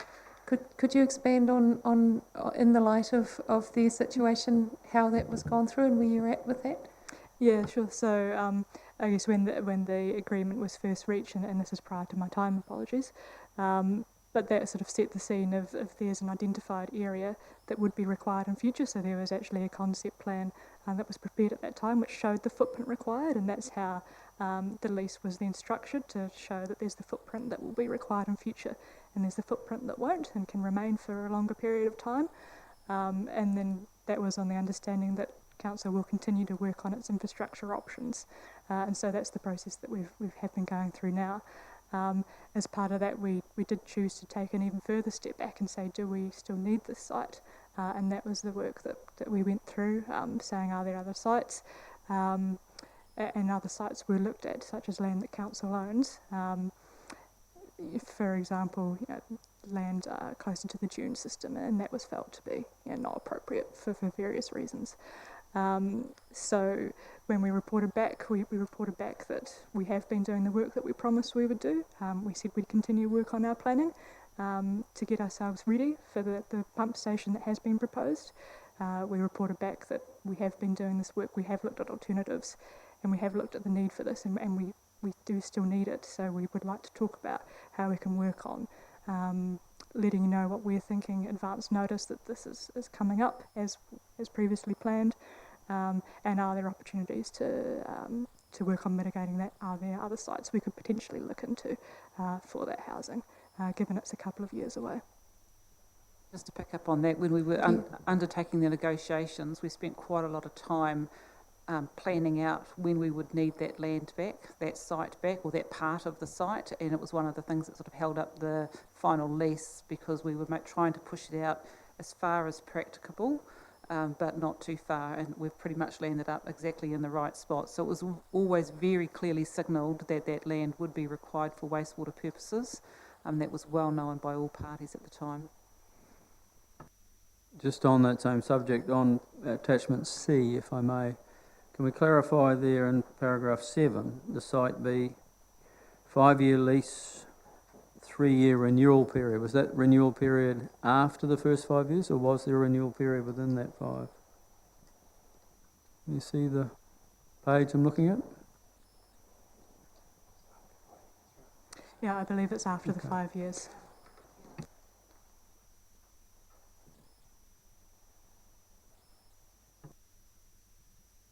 And paragraph 41, which says it's planned to continue communication to allow early preparation for the eventual removal. Still within that 5 years or earlier than that? Gareth is on the phone. I think he can address some of these or make a comment. Morning everyone, I hope you can hear me. I guess it was just to address John's question earlier and also the conversation now and your question, Heidi. Nick Johansson and I had a meeting, I guess, I want to say a month before we went into lockdown, which was when this issue got brought to the table, for me anyway. It wasn't something I was aware of prior to then. So we obviously identified the impact that it was going to have on the transitional housing, and I empowered the community development team to start thinking and start working immediately to think about solutions for mitigating the eventual need to move 9 houses out. We haven't solved that problem yet, but it's very high on their list of things to do, and I think now intrinsically linked to the piece of work that sits in the Mayoral Task Force for Homelessness. So I guess to the, like I said, to those 2 questions, yes, we know about it now, and yes, it's very high on our list of working out a way to see if we can find a solution to find somewhere for these 9 families or these 9 houses to go. I don't have any update in terms of the fact that we've cracked it or not, but we are definitely working on it. Thank you. So, Councillor Robson now, and then Councillor Clout, second round or third round or fourth round? Yeah, I thank the Chair for his grace. With regard to the topic that I raised earlier and the response of General Manager Johansson, just to make clear, the observation of budget blowout was something I believed would likely to be created by someone on social media. I wouldn't use that term. However, that being the case, my question is quite simply, is there a way of getting a project steering group or an advisory board or a group of people involved in addressing the substantive issue of this type of occurrence? Because it's not the first time, it's not even the second time. It does create reputational damage, and I believe we need to get ahead of this. Also, I get the feeling there are underlying issues with regard to our whole budgeting process. Councillor Robson, can I ask you to finish your question and stop making so many statements, please? The question is very clear what you want to ask. Is there a way, either via a project steering group or an advisory board, that we can get elected member involvement in addressing this issue, which causes us significant reputational damage? In fact. I can comment on that. So, like I said previously, there are definitely improvement opportunities, and some of the interventions we are doing at the moment is that we're having a good look at how we develop and deliver projects from inception to completion, and that's not just structurally, but actually the decision-making process. So, for business people, probably the term operating model rings a bell. So the operating model, which basically governs how you take a project through that whole process from inception to completion. So that PMO review is one, or project delivery review is one component of it. So that structural and operating model decision-making process. The other one is the potential reinvigoration of an enterprise-wide program management office, which means that we would have better capability and capacity of managing our numbers and the forward program, so that when we, for instance, put together an annual plan program, there are a lot of moving parts at the moment, and we haven't got one spot that we can go to find all of that information. So I think that's a second improvement opportunity that I see. We would have significant value to the organisation if we were to go down that path, and that is also wrapped up in this review of the project delivery review that we are doing at the moment. And then the third thing I would like to say is that I think in anticipation of that outcome, we now have what we call the CPR, the Capital Project Review. So the executive meets monthly and looks at our top high-risk projects, look at what we can do differently. So I would suggest, in terms of putting an elected member included governance around this, it's something that we could take to that CPR for a conversation and then bring back to you with an update. Thank you for that. As a member of the Project Advisory Board on Harrington Street, I believe there is a role for governance in this issue. It is a reputational issue. That's important. Thank you. Thank you. Councillor Clout was next, then Councillor Salisbury. Thank you. I must admit I get a bit nervous when I hear about CPR relating to our capital projects. So just talking about the 95%, you've got the P95 confidence. Is there a danger that we are telegraphing to the contracting market that we're up for greater costs because we've got a higher budget? Can you just explain how it actually works in that terms? I think we're a step ahead of the contracting sector. Sorry, did I say a step ahead? Yeah, no, but they are a step ahead of us, so they will know exactly what we're talking about. And I guess the trick in that is to be really clear in the communication. What is the number we're talking about? And if we talk about a P95, they will know that that is not what we budgeted for. That is the worst case scenario. And I haven't worked for any organisations or know of organisations that actually budget for the P95. You wouldn't start as many projects as you would need to start if that was the case. You went about your business. So often you do somewhere between the most likely and the P95. So I don't think we would create any confusion. They would know what we're talking about. And perhaps final question, Councillor Salisbury. Thank you. I guess it is to staff as well, and I just wonder, I guess following on from Councillor Robson's question, I wonder if it could be valuable to have a briefing of some kind, because I know there's a lot of work going on in the budgeting space to try and help our budgets be more accurate, and I'm aware that there is the reputational risk. I wonder if it would be helpful for us to know what is going on in that space, to give us that assurance that we're working on this, reducing risks going forward. You know, could that be helpful for us to have some comfort in the process that's taking place around our budgeting at TCC? So it might be helpful if we, as part of the LTP project, because obviously annual plan's underway now, and that's not going to change, so we could bring you back some briefing on budgeting, but also about confidence rating, and as Nick's talked about, we've talked about confidence level, so the 90P95, or, you know, we haven't made any calls yet as an executive, but do we do P95 budgets, and then do we take a bit of a slice off over the whole capital portfolio and go, well, all of them won't be there, but some will and some won't, and how do we manage that? So we're just talking about that internally. So maybe there could be, once we've sort of got some guidelines, we haven't developed our own final budget guidelines yet for the LTP. Been a bit busy with other things through COVID. So once we've done that, then that would be a good briefing to come back and bring you and say, here's how we budget, and here's how we're thinking of building the budgets for the LTP, and here's how we're thinking about confidence rating and communicating and those things. It could make up a whole package potentially. Okay. Yes, Councillor Robson.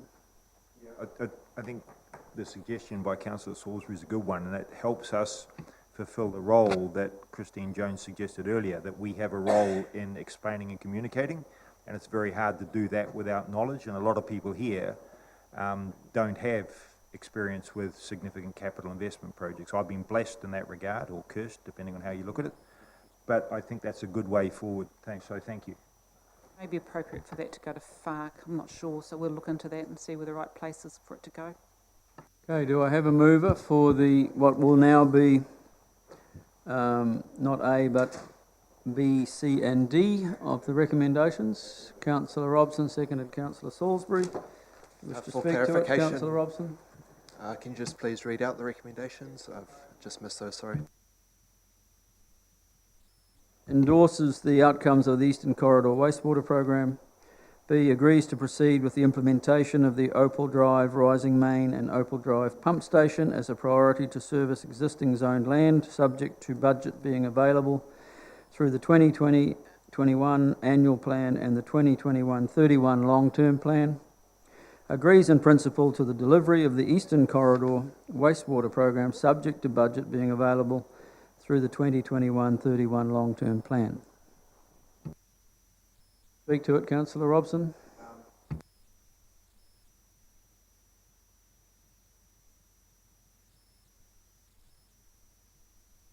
I thank them for that.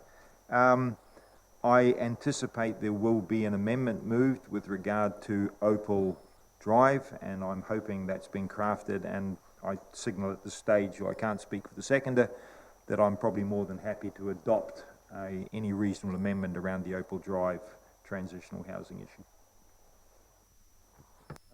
Councillor Salisbury, your opportunity to speak. Any other speakers? Councillor Clout. Yeah, thank you very much. Certainly support this. I just wanted to, through the chair, to assure our Tanga Dafina rep, Te Pio Kawe. Thank you, Te Pio, for your input. As the chair of the Wastewater Management Review Committee, we have a meeting on the 24th of June, and I'll certainly make sure that the Tanga Dafina reps on that committee are aware of this project, even just in a verbal sense, so that they know that more information will be coming on this and consultation will occur. Thank you. Thank you. I will speak to it if you can let me know, Councillor Morris or Te Pio, if you wish to speak shortly. Okay. Thank you. Yeah, I support it. I first of all would just say about the possible amendment coming forward, in my opinion, it's not necessary, but of course people can move it. But we've had a very strong assurance from our staff that that they have taken on board these concerns. They are trying to work very hard to find a solution. But we knew when we agreed to those temporary housing going there that it was for another purpose. And it will be challenging, because if we had had other land then, we would have used it for this purpose. This was a narrow opportunity to try and make some arrangements for a housing crisis, and it's going to be challenging. So I think the message is clear, and we can rely upon staff continuing to look at every option possible. In regard to the comments that have been made through question time about the costs and so on, we go through this constantly, and I think we have assurance that we are trying to look into better ways of predicting it, but it is just a natural occurrence over years. These projects have been around for a long time, and they naturally get more expensive. It is our responsibility as elected members to communicate with our public and not use words like blowout, even at this early stage in debates, because that is where the social media pick up from. Many of us around this table are experts on social media, and they should be fronting this with the information they have and trying to head off this kind of community reaction. It's just too easy to use those words, and I think we need to really take stock of how we communicate in this chamber. These are not blowouts. They are just further design work has been explained. I won't try and do a better job than what's already been done by our staff. This is an essential project, and we don't need to have it sidelined with people suddenly talking about we're wasting money on something or we haven't done our job properly. The provision of this kind of infrastructure is essential to the growth of our city. Otherwise, we will have environmental consequences and huge health issues. So I hope we can confine our comments. Be free to say what you like, but I will say what I like also, that we should not be throwing petrol on the fire with these kind of comments around this table. We need to act responsibly. Now, next speaker, Councillor Arbery. I'd like to move an amendment that adds a D, that TCC will endeavour to minimise impacts on the Tauranga Housing Community Trust, and yeah, maybe just leave it at that, because obviously we're going to consult. It would be an E, that'll be a... an E, sorry. An E, yeah. Is there a seconder for that? Okay, that's fine if that's done. Yeah, speaking to it quickly, I think it's excellent that Tauranga City Council did this and allowed this, and I think in the future, if there are opportunities like this, I'd like Tauranga City Council to take it up. I don't think we should make it more difficult to get these sorts of things over the line in the future by, as a council, voting to keep those houses there. We should follow through on the agreements made, but whatever we can do, we should do. I also don't want us to try to limit the design to a certain footprint and add X $million of cost to it, because then we might as well just buy a block of land somewhere for the houses to go onto. So I think we should leave flexibility to the staff and just ask them to do whatever they can to minimise impacts on the Tauranga Community Housing Trust, and hopefully they can find a bit of land elsewhere. And obviously the infrastructure has to go ahead, so in favour of that. Other speakers? Councillor Hughes.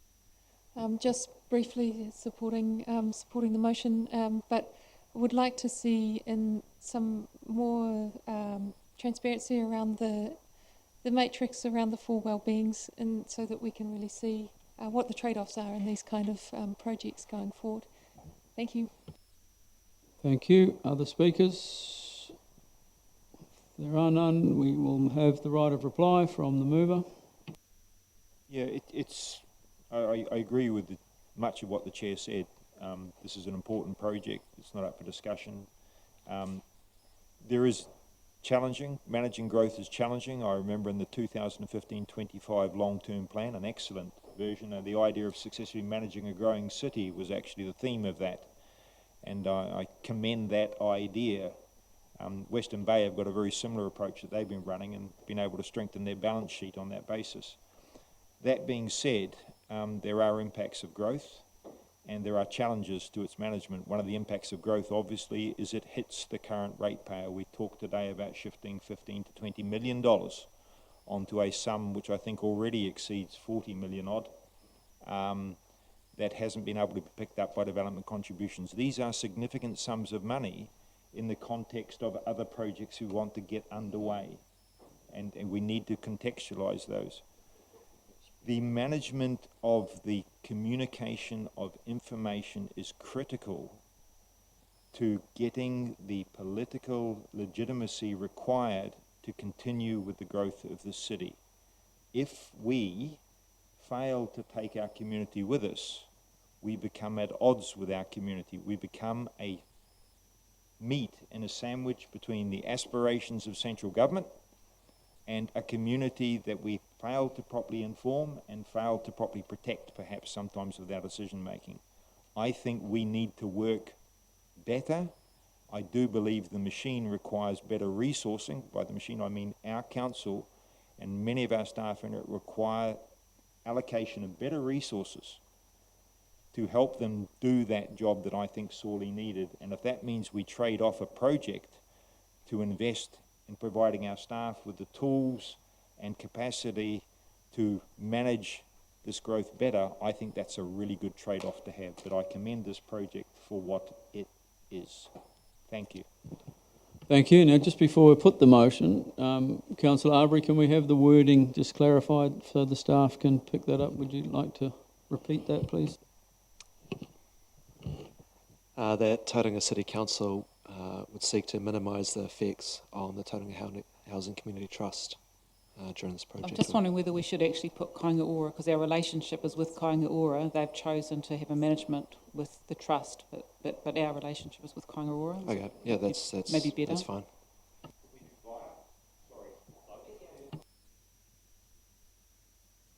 Of the party that we've got the relationship with, yeah.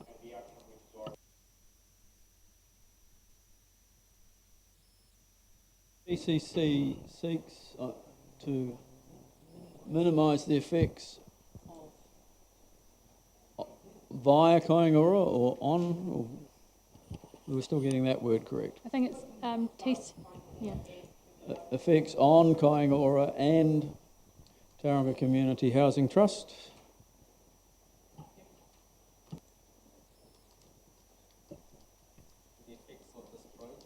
And takes all possible steps to... Perhaps I could just, should I read out what I think you've all said? That TCC endeavours to minimise impacts on the Tauranga Community Housing Trust and Kāinga Ora. Is it Kāinga Ora? Just that it? That sounds good to me.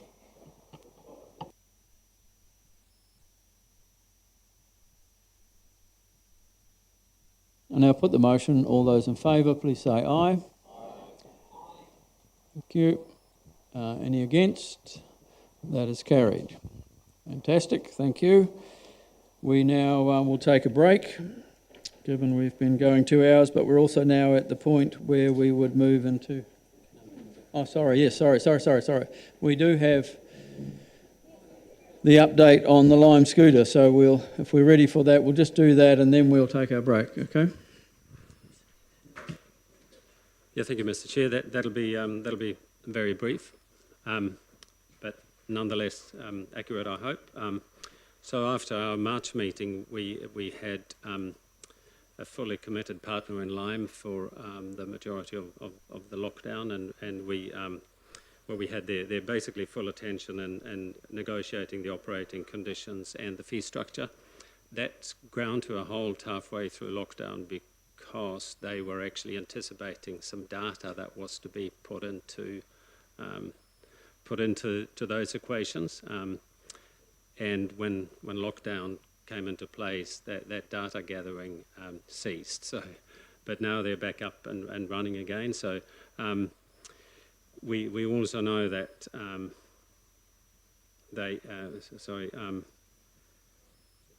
we have their full attention again, and we're pretty much on time to complete the report and the fee structure on the proposal within the next six weeks.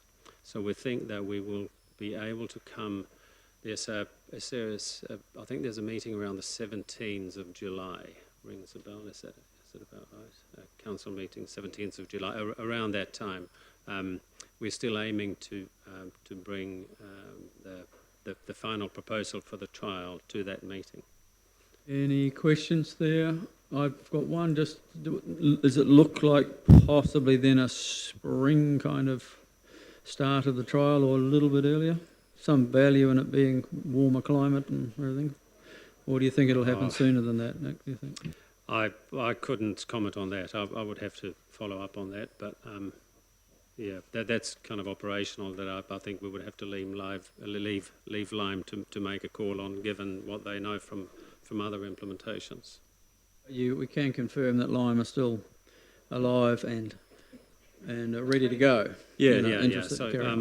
So there was good and bad during COVID. Well, that came out wrong. There's nothing good with COVID. That's not what I meant to say.